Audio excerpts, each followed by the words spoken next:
if they can get into our minds, my thing is that how do you know that that's not what they're putting into your head? Former UAP Task Force member Lenval Logan and whistleblower Jason Sands, who was featured in James Fox's documentary The Program, both appeared on Joe Rogan's podcast. And in today's video, I'm going to show you a few different highlights that I found interesting from that interview. Nice to meet you. Nice to meet you, Steve. Both you guys were in The Program, which is that's why I wore my Roswell shirt, UFO disclosure documentary, all about what's going on behind the scenes. And again, what he's referring to is James Fox's documentary, The Program, which Joe Rogan had James Fox on to talk about that documentary. And now he's doing this interview with two of the people that are featured in the documentary. So both Lenval and Jason are both featured in this documentary from James Fox.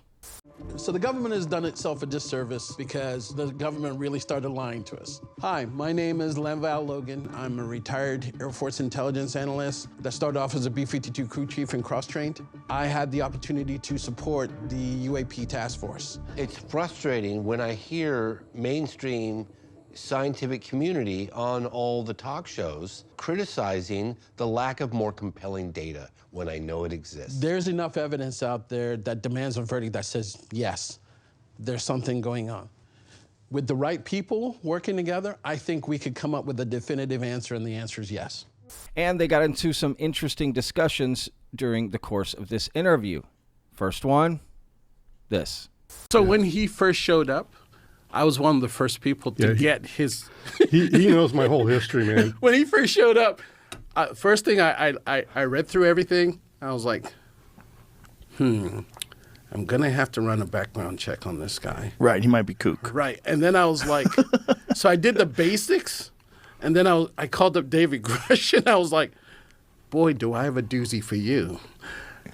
I can't do anything with this guy because there's not enough here for me to do a thorough background check, but boy, you got to listen to what this guy has to say. And from there, David took it on, and I was like, he came back to me and goes, well, this guy looks to be the real deal. And I was like, holy crap. All right, so we got whistleblower David Grush doing a background check on Jason Sands, and clearly they're all speaking and communicating. You know, little side note, it's discovered during the James Fox interview on Joe Rogan, right, that I just mentioned before. It's revealed that James Fox put Joe Rogan in contact with Jason Sands to get David Grush on the Joe Rogan podcast, which is very interesting, right? I've always thought about that. That's very interesting. Just considering that Joe Rogan is so close to Jeremy Corbell, and Jeremy knew David Grush, so why wouldn't he contact him? I don't know. This, very interesting. He would go through Jason Sands, and there now Jason Sands is at this interview as well. I made a separate video, so I'll put a link in the description for that. You can check that out. I remember something that someone told me was, when the woo happens, you embrace it, but you don't run towards it, because that whatever that experience is, it was probably meant for somebody else, and now you're interfering when you run towards it. Right, so if you summon the UFO, like if they come to visit you, that's meant to happen to you. What if you're summoning them? Yes. You may be, do you really want that in your life? Distraction. Also, like, what do you, I mean, people say that, yeah, if I could experience UFO contact, I would. Well, would you really? Because that might fuck up the whole rest of your life. Like, what if it does happen and then it never happens again? And then you have a wife and kids and a house, and you just sit in your fucking living room trying to pay attention to this football game when you're thinking about, I've seen a fucking alien. I've seen UFOs. They've come down and communicate with me telepathically. Yep. I know they're real. Yeah. Well, it would ruin your whole life. So that brings up a good question, right? Would you want to be abducted? Would you want to go aboard a UFO? Would you want to meet an alien? How open to this situation are you? Right? Let me know in the comments. All right, let's get to this next clip. How do they describe it that freaked you out that much? They're talking about biological entities that are retrieved along with the crash? Yes. Why do they crash if they're so fucking smart? That's always the big question, right? Well, I think the new guy on the block, Jake Barber, he's describing some of the ways that you can do this psionically. I guess his psionic team, he's going to start showing some of that to the world. that some of these craft are manned and piloted by consciousness, and apparently they have a psionics team that can actually get in the headspace of these craft and cause them to land. So it's not really a forced landing; it's just kind of a mutual thing. So wait a minute, the United States government has the ability to contact or interact with these craft and force them to land?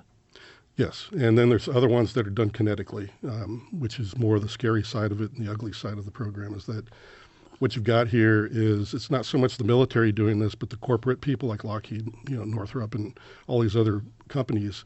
They treat this stuff as very high value target kind of stuff, and it's very valuable for them to get the retrievals. So you've got really what amounts to a bunch of treasure hunters that are hired with mercenaries involved as well that go out for these retrievals. And that's where Jake Barber comes in, is that he sees some of these people that are hired to come out and retrieve this stuff, and he's done that. So the idea would be that the retrievals would be very valuable because you could back engineer the tech, figure out how it works, make weapon systems, make superior crafts. Exactly. How long has this supposedly been going on for? Decades. It's been going on for a very long time. So even if the before tech, I was born. But if the tech that we have now that allows us to tell them to land didn't exist before, why did they crash before? All right, there's quite a few things happening in this clip here. First, Joe Rogan is being told about this new whistleblower that has come forward named Jake Barber, who's been heavily featured on News Nation. I've covered him extensively on this channel.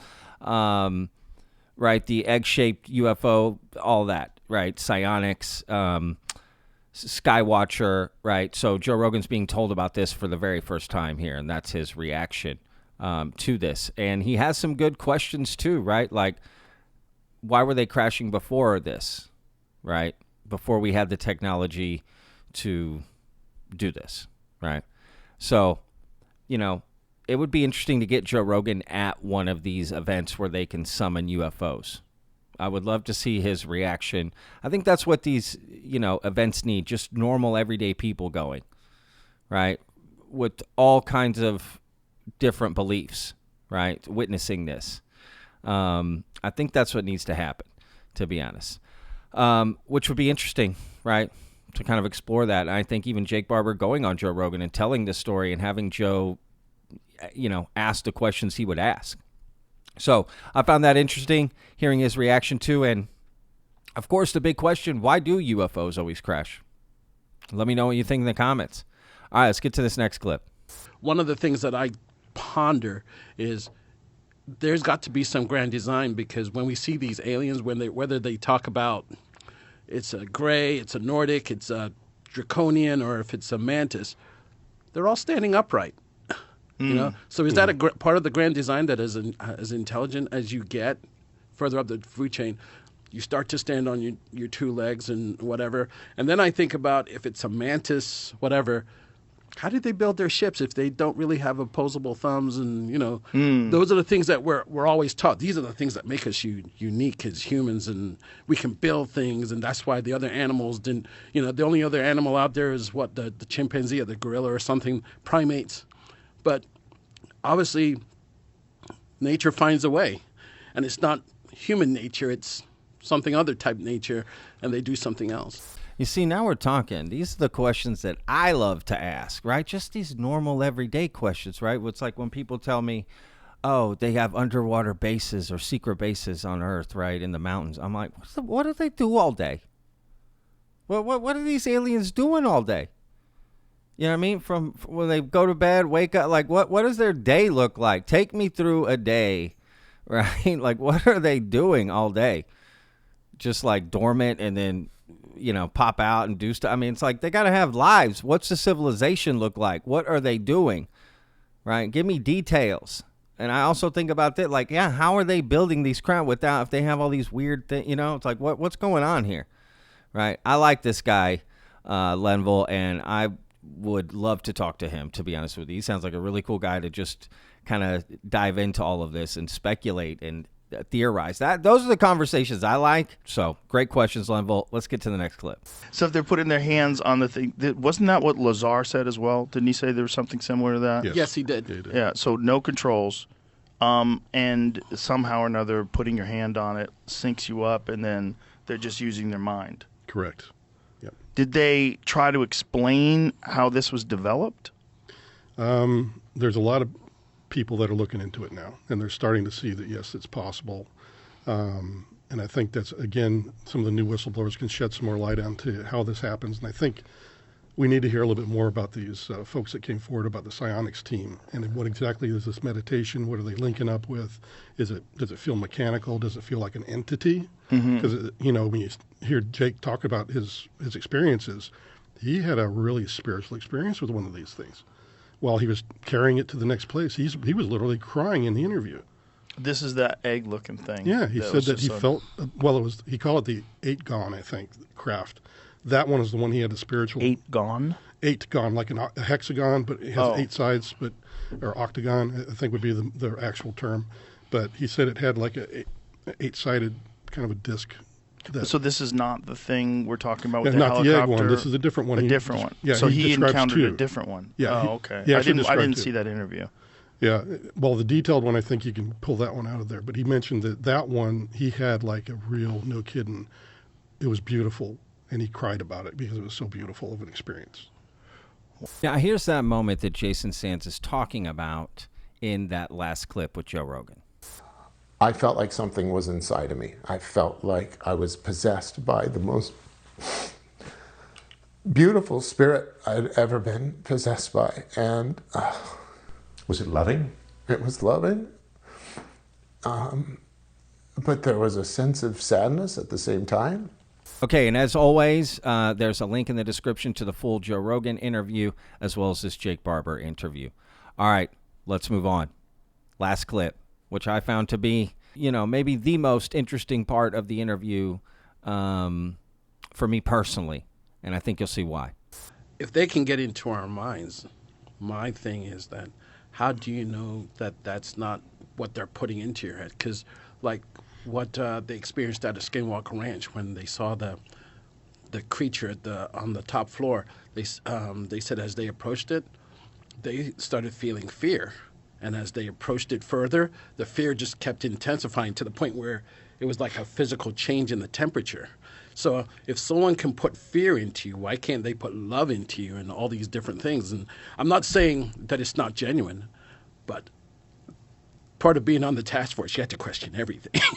And they're the smartest words I heard in that whole interview. You have to question everything. You see, Lenval, again, like I stated at the beginning, was part of the UAP Task Force, right? A Pentagon-approved office to look into the UAP phenomena. That's where David Grush got all of his... he was working for, the UAPTF at the time, and led him down, his path to his investigation and what he uncovered, right, and testified to, as well as so many other people who are a part of the community, right? You always hear UAPTF, right? So Lenval stating this is quite interesting, to be honest with you. Again, I would love to talk to this guy. But, the idea that first we need to question everything, yes.